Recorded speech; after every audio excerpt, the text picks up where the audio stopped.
வணக்கம். அனைவருக்கும் இனிய பொங்கல் நல்வாழ்த்துக்கள்.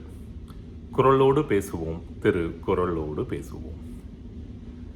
நம்மளுடைய வழக்கத்தில் பழி பாவத்துக்கு அஞ்சி வாழணும் அப்படின்னு ஒரு சொல் உண்டு. அது என்ன பழி பாவம்?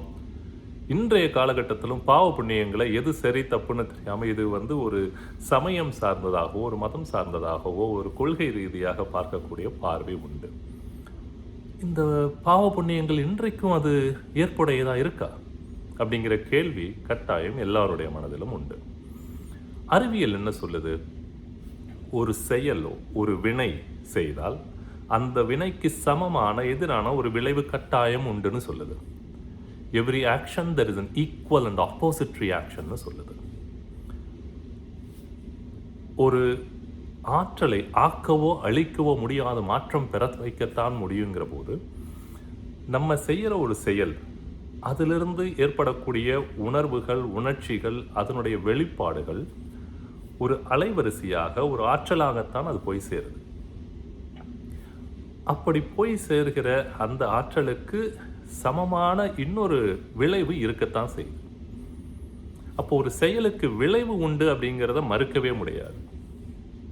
அந்த விளைவு நன்மையாக இருந்தால் அதை புண்ணியம்னும், அந்த விளைவு தவறானதும் கஷ்டப்படுத்துறதும் காயப்படுத்துறதுமாக இருந்தால் அதை பாவம்னு சொல்லுது.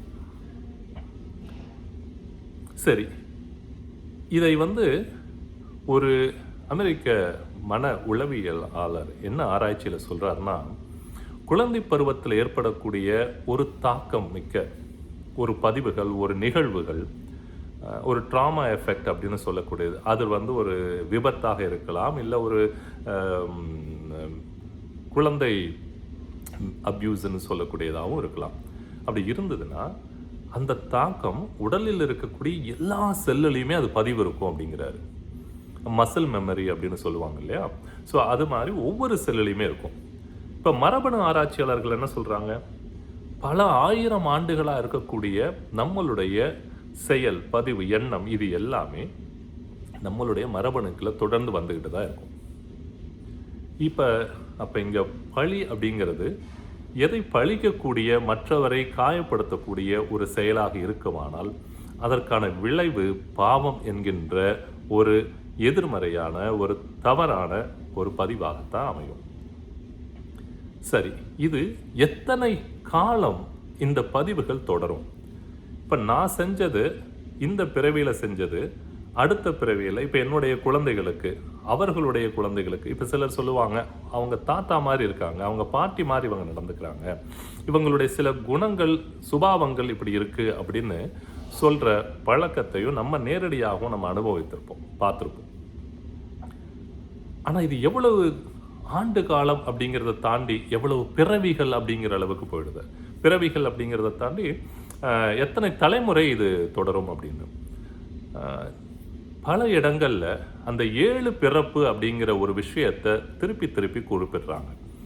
இன்னொன்று பரம்பரை அப்படிங்கிறதும், பரன்பறை அப்படிங்கிற ஒரு தாத்தா பாட்டி ஓட்டன் ஓட்டி அப்படிங்கிற பூட்டன் போட்டின்னு சொல்லக்கூடிய வரிசையில் 7வது வரிசையாக வரக்கூடிய தலைமுறைக்கு பேர் தான் பரன்பறை. அதனால தான் பரம்பரைன்னு சொல்கிறாங்கன்னு.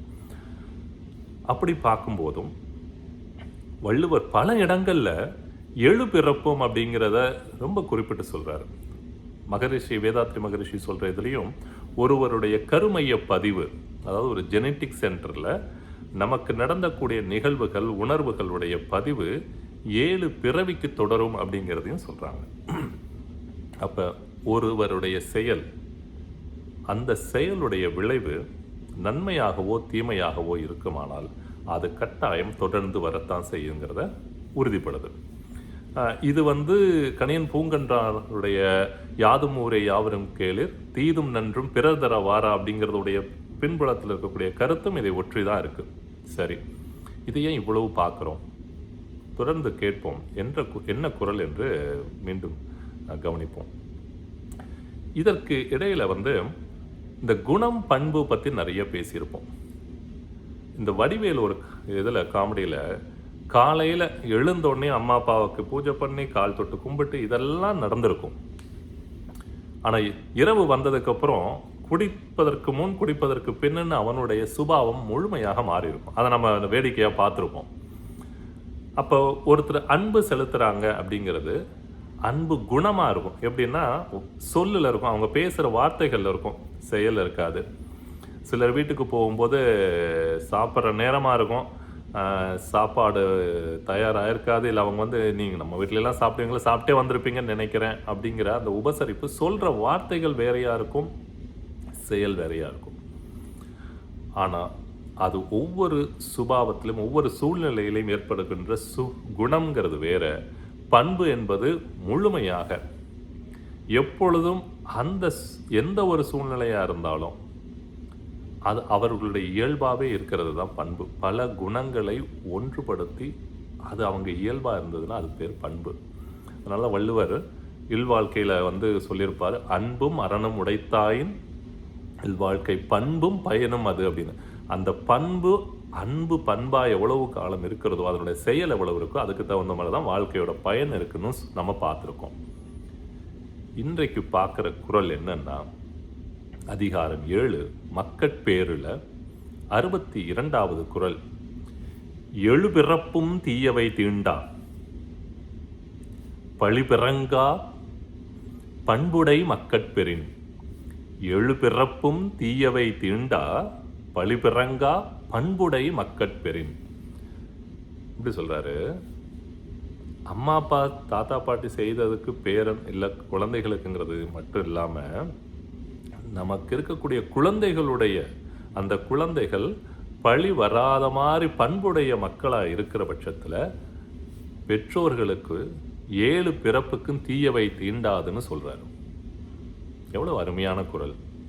இதற்குள்ள அவ்வளவு தகவல்கள், நுணுக்கங்கள் புதைந்து இருக்கு. மீண்டும் அந்த குறளை சொல்கிறேன். எழுபிறப்பும் தீயவை தீண்டா பழிபிறங்கா பண்புடை மக்கட்பெறின். மீண்டும் மற்றொரு காணொளியில். நன்றி, வணக்கம்.